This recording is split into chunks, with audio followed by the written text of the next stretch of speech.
easy go.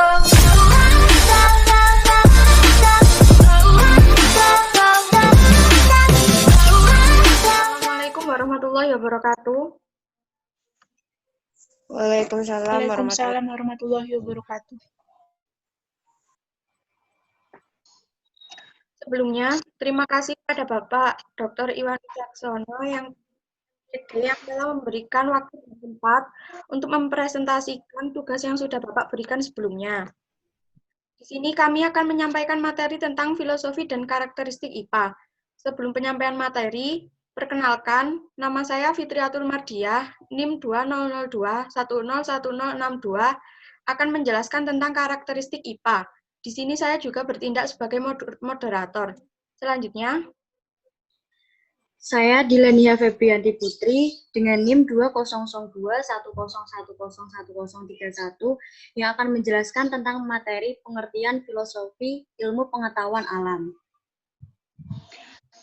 Perkenalkan, nama saya Renza Hanir Azhara dengan NIM 200210101060 yang akan menjelaskan mengenai uraian dari hakikat IPA. Baiklah, untuk yang pertama, materi akan dijelaskan oleh Dila Niha. Untuk Dila, dipersilahkan. Baik, terima kasih. Pengertian filosofi ilmu pengetahuan alam. Kata filsafat berasal dari kata Yunani yaitu filosofia, di mana filos artinya suka kepada dan sophia artinya kebijaksanaan.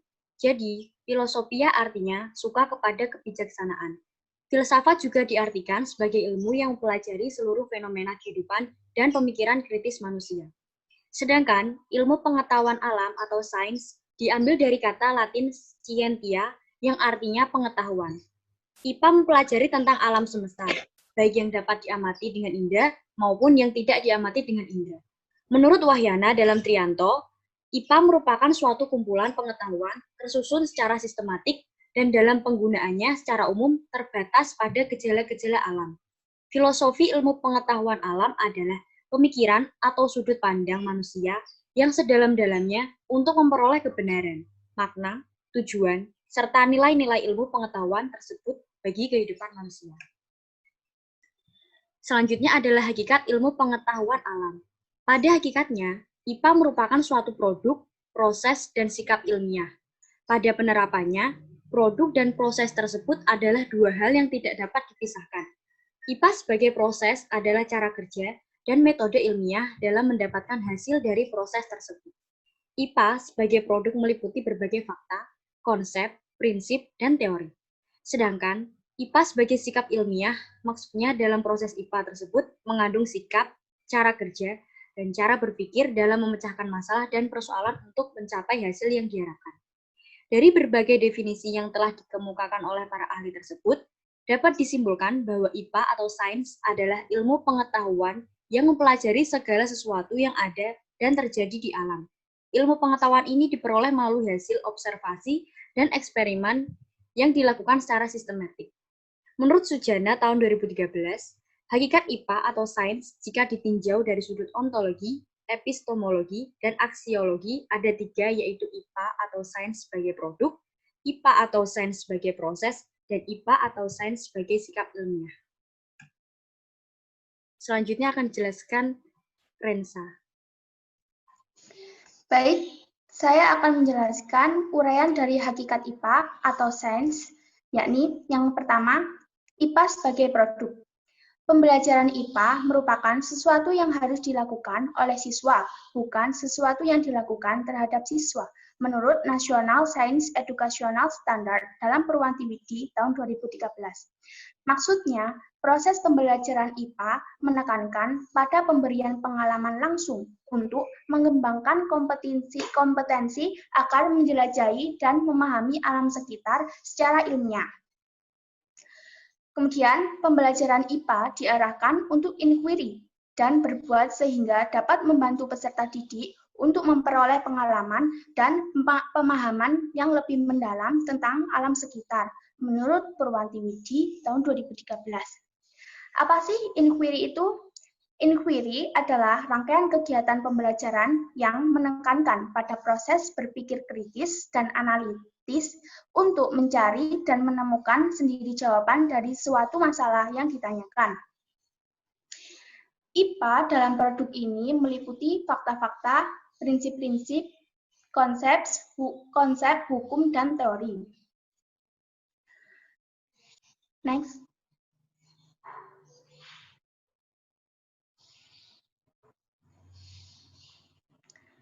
Kemudian penjelasan dari produk IPA yaitu yang pertama, fakta dalam IPA adalah pernyataan-pernyataan tentang benda-benda yang benar adanya atau peristiwa-peristiwa yang sudah diketahui atau disebut sesuatu yang dapat dibuktikan kebenarannya. Yang kedua, konsep IPA. Konsep IPA adalah penggabungan ide antara fakta-fakta yang ada, hubungannya antara satu dengan yang lainnya. Yang ketiga, prinsip IPA adalah generalisasi atau kesimpulan tentang hubungan di antara konsep-konsep IPA. Yang keempat, hukum alam. Merupakan prinsip-prinsip yang sudah diterima meskipun bersifat belum pasti. Tetapi karena mengalami pengujian-pengujian yang lebih keras dalam prinsip, maka hukum alam bersifat lebih kekal. Yang kelima, teori ilmiah. Teori ilmiah merupakan kerangka yang lebih luas dari fakta-fakta, data-data, konsep-konsep, dan prinsip-prinsip yang saling berhubungan. Teori ini dapat berubah jika ada bukti-bukti baru yang berlawanan dengan teori tersebut. Hal ini dikarenakan teori merupakan model abstrak yang digunakan dalam menjelaskan berlakunya hukum dan prinsip. Selanjutnya,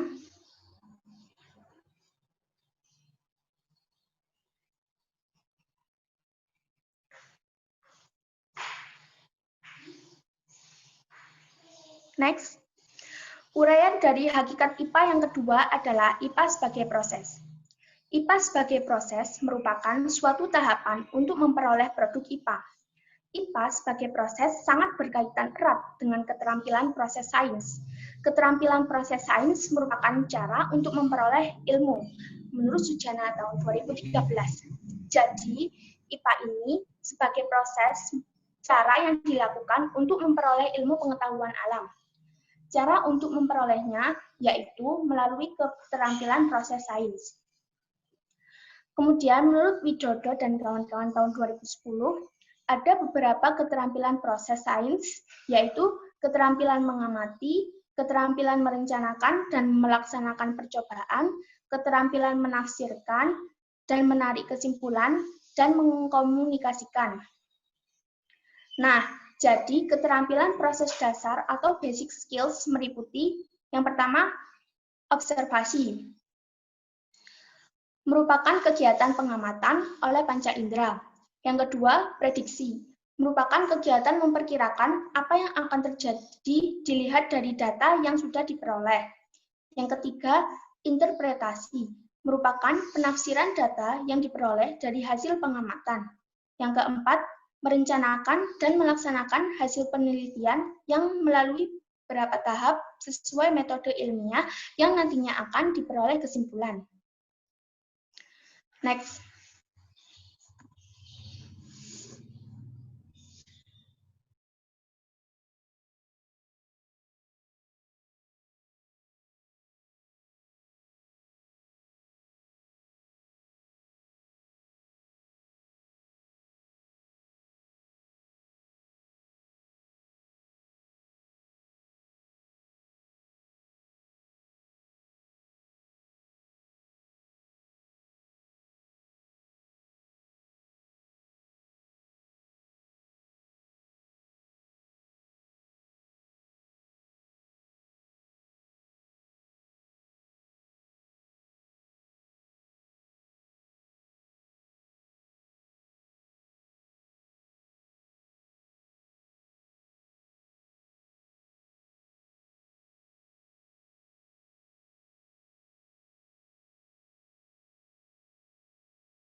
Uraian dari hakikat IPA yang keempat ialah IPA sebagai cara berpikir. Dalam mempelajari IPA, tentu saja ada suatu aktivitas yang dilakukan. Salah satunya yaitu aktivitas berpikir. Hal ini sejalan dengan pendapat Sujana tahun 2013 yang menyatakan bahwa sains merupakan aktivitas manusia yang dicirikan oleh adanya proses berpikir yang terjadi di dalam pikiran siapapun yang terlibat di dalamnya. Aktivitas berpikir ini merupakan suatu aktivitas yang menggambarkan rasa keingintahuan untuk memahami sesuatu. Jadi, IPA sebagai cara berpikir yaitu suatu aktivitas yang menggambarkan rasa keingintahuan untuk memahami IPA. Kemudian, yang kelima ialah IPA sebagai cara untuk menyelidiki. Untuk dapat memahami IPA, harus ada tindakan yang dilakukan, yaitu mempelajari dan mencari tahu segala sesuatu yang berkaitan dengan IPA. Proses mempelajari dan mencari tahu segala sesuatu dapat disebut sebagai penyelidikan.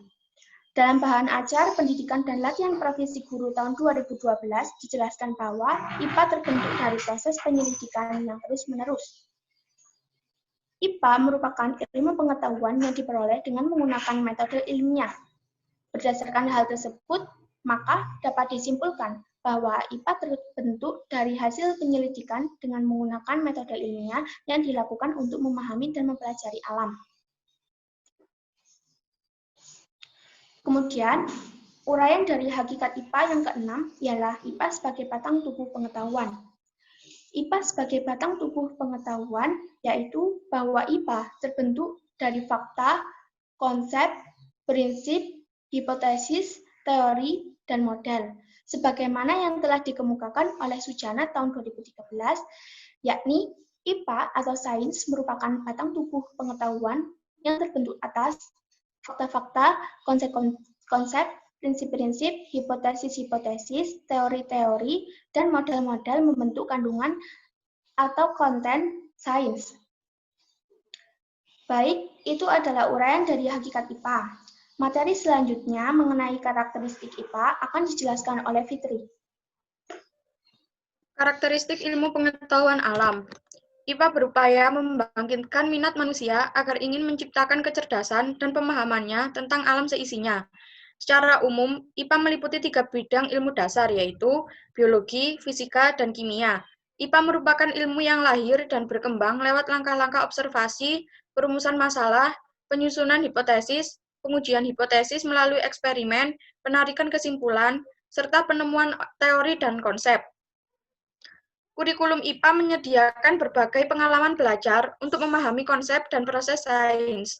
IPA berkaitan dengan cara mencari tahu tentang alam secara sistematis, sehingga sains bukan hanya penguasaan kumpulan pengetahuan yang berupa fakta-fakta, konsep-konsep, atau prinsip-prinsip saja, tetapi juga merupakan suatu proses penemuan. Pendidikan IPA di sekolah diharapkan dapat menjadi wahana bagi siswa untuk mempelajari diri sendiri dan alam sekitar. Next.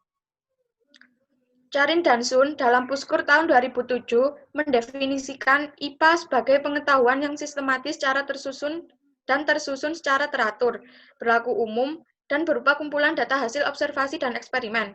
Koller dan Ciapetta dalam Zuhdan Prasetyo tahun 2004 menyatakan bahwa sains pada hakikatnya merupakan yang pertama, pengumpulan pengetahuan atau a body of knowledge. Di dalam IPA, kumpulan pengetahuan berupa fakta, konsep, prinsip, hukum, teori, maupun model. Yang kedua, cara berpikir atau jalan berpikir, atau way of thinking. IPA merupakan aktivitas yang ditandai dengan proses berpikir yang berlangsung di dalam pikiran. Kegiatan berpikir menggambarkan tentang rasa ingin tahu dan hasrat untuk memahami fenomena alam. Yang ketiga yaitu cara untuk penyelidikan, atau the way of investigating. IPA mengenal banyak metode dalam memahami fenomena alam.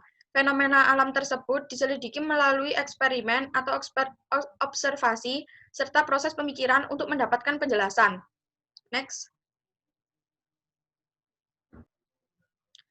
Ciri-ciri khusus IPA sebagai berikut.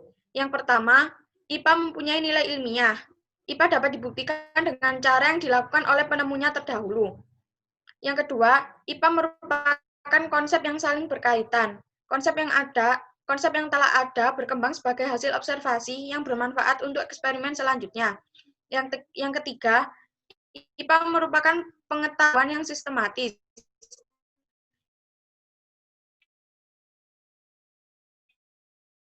IPA dalam penanggulangannya adalah pengetahuan teoritis. Artinya, teori IPA diperoleh dari hipotesis, kemudian melakukan observasi, eksperimen, dan menarik kesimpulan, kemudian penyusunan teori yang berkaitan dengan cara satu dengan yang lainnya. Yang kelima, IPA meliputi produk, proses, aplikasi, dan sikap. Produk yaitu fakta, prinsip, teori, dan hukum. Proses merupakan prosedur pemecahan masalah melalui metode ilmiah. Aplikasi merupakan penerapan konsep IPA. Sikap ialah rasa ingin tahu terhadap sesuatu. Baiklah, itu adalah penyampaian materi dari kami. Jika ada yang ditanyakan, kami hanya membatasi 3 pertanyaan saja. Untuk yang ingin bertanya, dipersilahkan untuk menyebutkan nama dan nomor induk mahasiswa.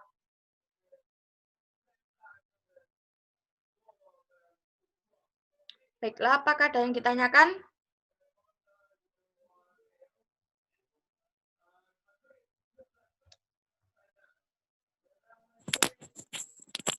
Permisi, saya Zulfikar Fikri Kurniawan ingin menanyakan pada bagian slide nomor 2 dari terakhir. Silakan dibuka.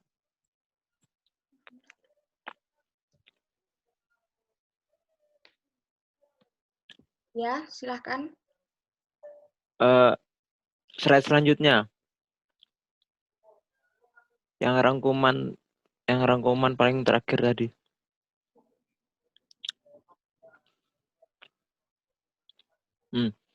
Pada poin nomor 3, IPA merupakan pengetahuan yang sistematis. IPA dalam penggunaannya hanya terbatas pada gejala-gejala alam. Apakah yang di luar gejala-gejala alam tersebut juga termasuk IPA? Secara kan IPA ialah pengetahuan yang sistematis, yang dapat dibuktikan oleh penemu-penemu yang terdahulu. Jadi apakah hanya terbatas pada gejala-gejala alam saja? Terima kasih. Baik, untuk pertanyaannya Mas Zulfikar akan kami tampung dulu. Untuk pertanyaan yang kedua, apakah ada yang ingin bertanya?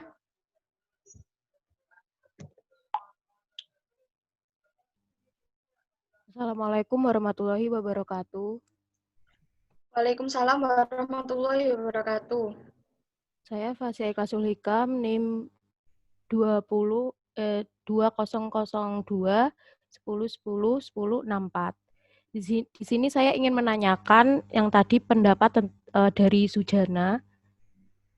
Bisa minta tolong dibukakan slide-nya.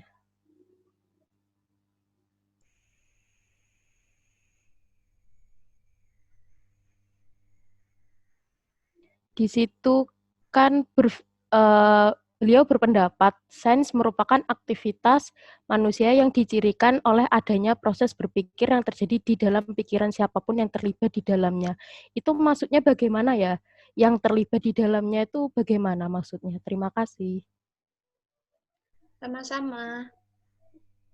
Pertanyaan juga akan kami tampung dulu, nanti akan dijawab pada akhir sesi pertanyaan ini. Selanjutnya, Baik. untuk pertanyaan yang terakhir,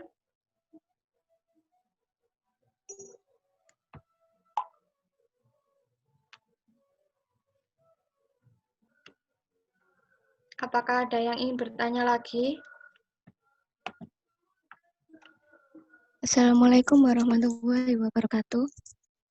Waalaikumsalam warahmatullahi wabarakatuh. Nama saya Nadia, NIM-nya 200-210-101054. Nah, pertanyaan saya itu contoh penerapan konsep IPA itu yang bagaimana? Itu aja sih. Baik, terima kasih. Ya. Baiklah, pertanyaan akan kami jawab sebentar lagi.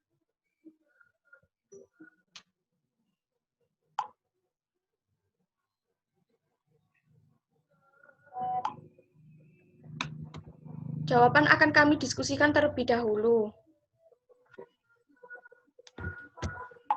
Untuk pertanyaan dari Mbak Nadia akan dijawab oleh Dila. Silahkan untuk Niha. Dila.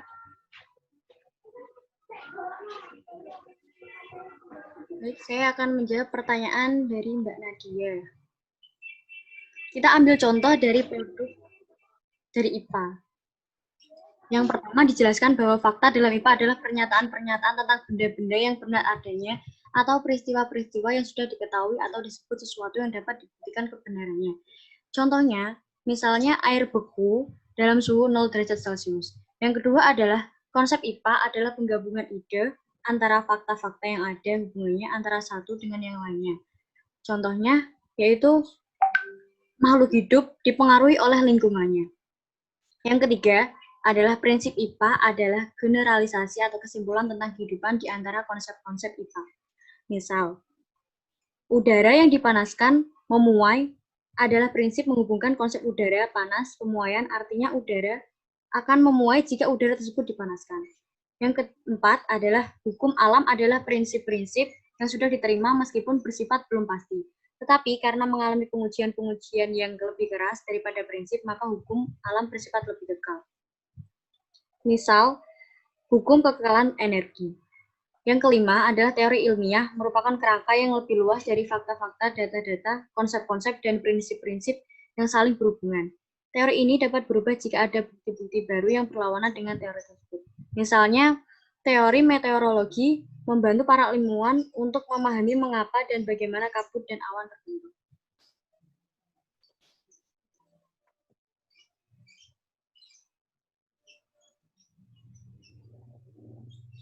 Untuk pertanyaan dari Mas Zulfikar, akan saya jawab.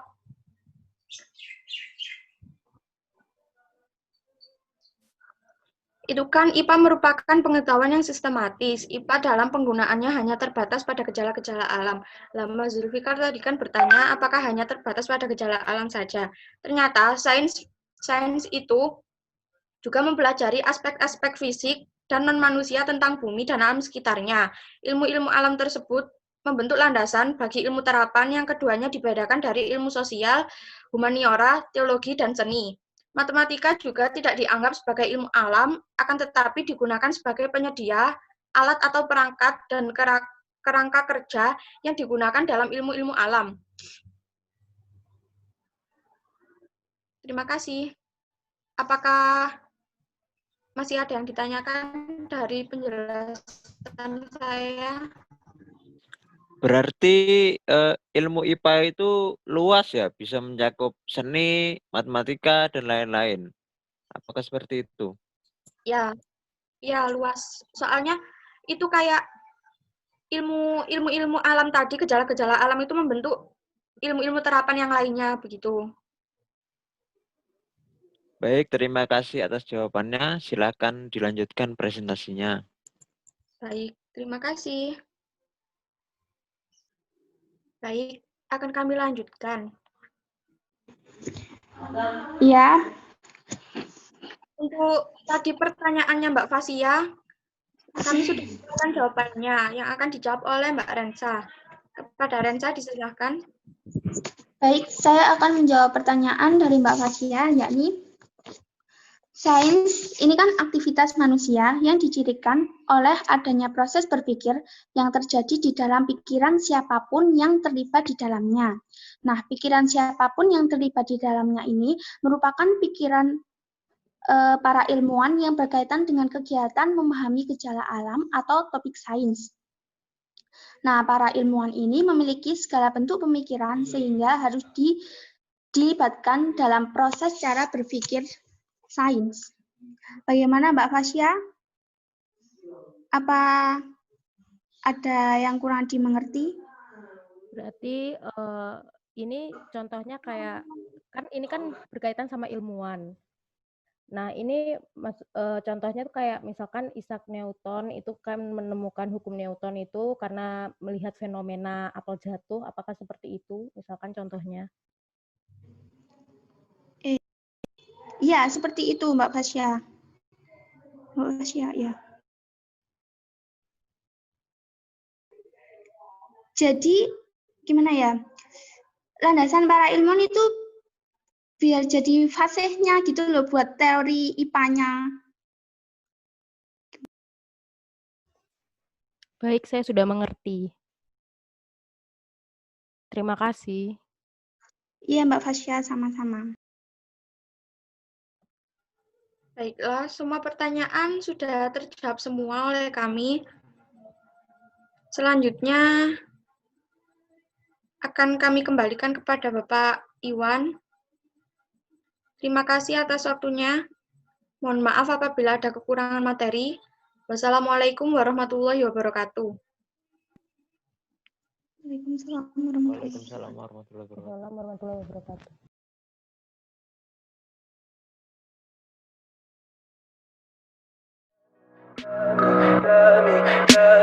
Tell me pretty lies, look me in the face, tell me that you love me.